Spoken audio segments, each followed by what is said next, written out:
La puce M1, c'était en 2020 et c'était une révolution. Pas en elle-même bien sûr, l'idée d'utiliser une puce ARM plus efficace énergétiquement sur un ordinateur n'était pas nouvelle en soi. En fait, c'est dans leur intégration et dans la transparence de sa transition vers ses propres puces qu'Apple a impressionné en redéfinissant ce qu'on est en droit d'attendre d'un ordinateur ultra fin de 13 pouces. Ce passage a été si bien géré par Apple que ça fait près de 2 ans qu'on encense le Mac, quitte à oublier que cette transition a aussi été entamée du côté de Windows et du PC, et je crois que je tiens là un des premiers concurrents crédibles au MacBook M1 et M2, et il faut qu'on en parle. Vous regardez Nightech, c'est Thomas, et aujourd'hui, laissez-moi vous présenter le Lenovo ThinkPad X13S et sa puce Snapdragon.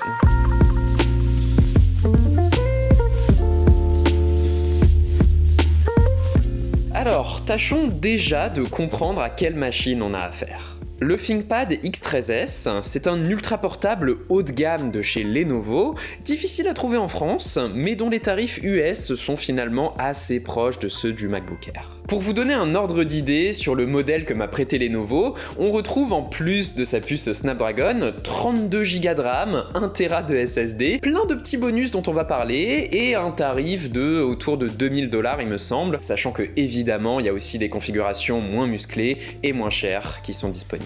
Et pour ce prix, avant même qu'on parle de technique, je tiens à souligner que Lenovo a fait du bon travail. Les ThinkPad font partie des rares ordinateurs portables qui ont conservé une véritable identité malgré les années.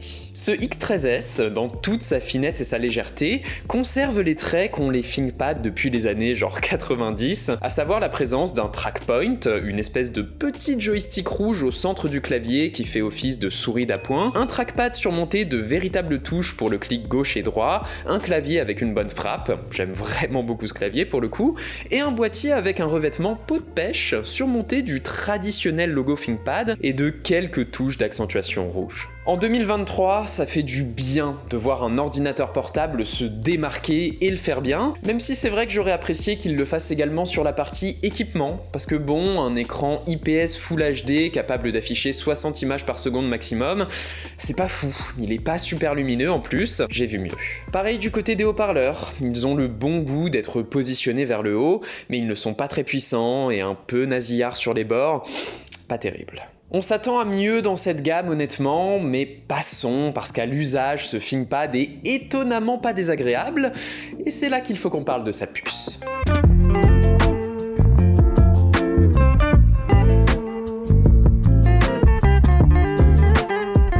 Ce ThinkPad embarque la puce Snapdragon 8CX de 3ème génération, une puce ARM qui, comme son nom l'indique, est la 3ème tentative de Snapdragon pour proposer une puce pensée pour les ordinateurs portables, et pour la comprendre, il n'y a rien de plus simple puisque c'est M1.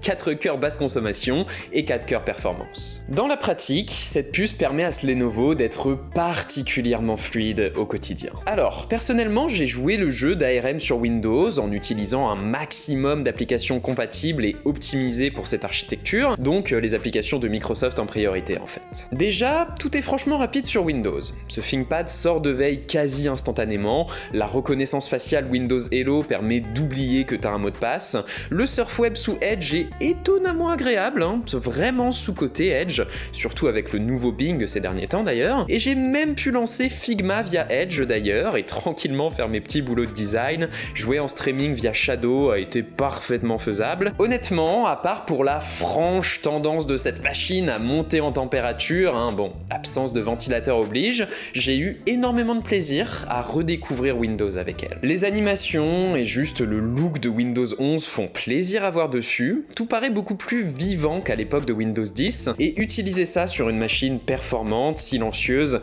et en plus autonome, ça fait du bien. Parce que oui, quand on utilise majoritairement des programmes optimisés pour ARM, il est plutôt autonome, ce Lenovo. Avec cet usage-là, je pouvais tenir dans les alentours de 11, 12, 13 heures. Plutôt cool. Oh, et puis autre petit bonus appréciable qu'on a grâce à cette puce Snapdragon, c'est le fait que ce PC est compatible avec le réseau 5G, chose qui tombe sous le sens quand on a un ultra portable aussi autonome que celui-ci, on a envie de l'utiliser en extérieur quoi. Bref, c'est très correct tout ça, ça fait plaisir de voir qu'on avance avec ARM sous Windows, mais aujourd'hui, contrairement à Apple, les problèmes se présentent très vite dès que tu pousses un peu la machine.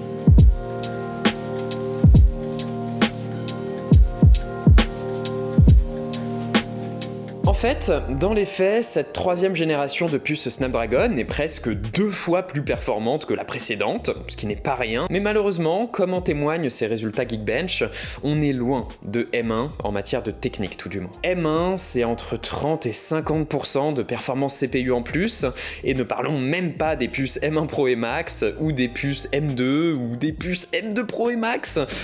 Enfin bref, techniquement c'est pas encore glorieux, et encore, parce que 30% d'écart théorique, je vous garantis que c'est vraiment rien par rapport au fossé qui existe entre Mac et PC ARM dès que t'essaies d'avoir un usage un peu créatif ou avancé de ta machine. Et oui, le problème avec un PC Windows sous ARM, c'est que dès que tu sors des sentiers battus, tu vas te heurter au manque d'optimisation de la quasi-totalité des applications disponibles pour cette architecture.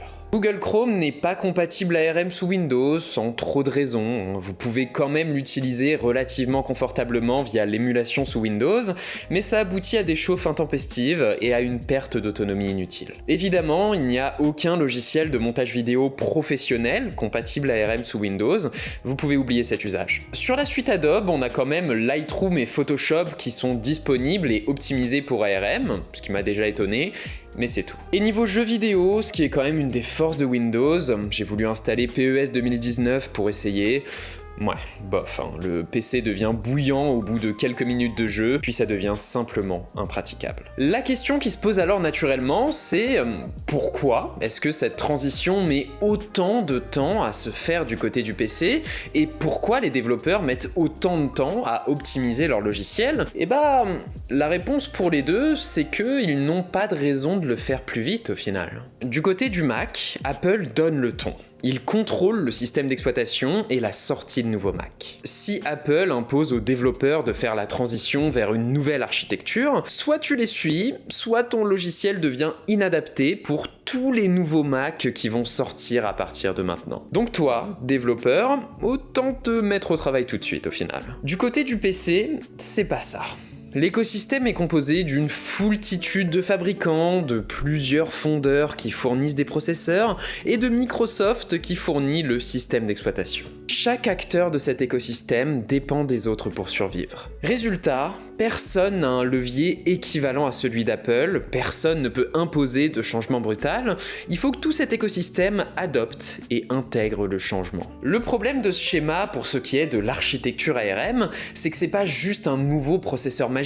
En voir les bénéfices demande de l'optimisation. L'optimisation, elle, c'est quelque chose que tu as envie d'apporter que quand il y a suffisamment d'utilisateurs pour la justifier. Et à l'inverse des utilisateurs, eh bah t'en auras pas tant que les bénéfices de cette nouvelle architecture ne se manifesteront pas. C'est un peu un cercle vicieux. Au final, dans le cas d'ARM, cette ouverture, cette force qu'a l'écosystème du PC, et je tiens à rappeler que c'est une force, ça crée de la concurrence, des tarifs intéressants et une liberté de choix pour le consommateur, mais ça lui donne un temps de retard conséquent pour aller de l'avant. Je suis quand même heureux que Microsoft adopte cette approche responsable, moins dirigiste, peut-être plus ouverte que celle d'Apple, mais à côté de ça, ce que vient prouver ce Lenovo ThinkPad X13S, un petit peu malgré lui, c'est que oui, il y a déjà des puces ARM compétentes du côté du PC, mais à côté de ça, il est indéniable que l'hégémonie d'Apple en matière d'ultra portable polyvalent, autonome et performant est loin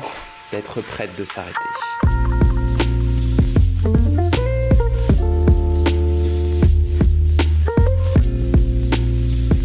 Ça m'a fait plaisir de parler un peu d'un ordinateur portable sur Windows. C'est vrai que si j'en croise des originaux, je pense qu'à l'avenir, j'hésiterai pas à les tester. Ça m'a fait plaisir, j'espère qu'à vous aussi, et si c'est le cas, comme d'habitude, vous savez quoi faire. Moi, je vous dis simplement, prenez soin de vous, et puis on se retrouve jeudi prochain.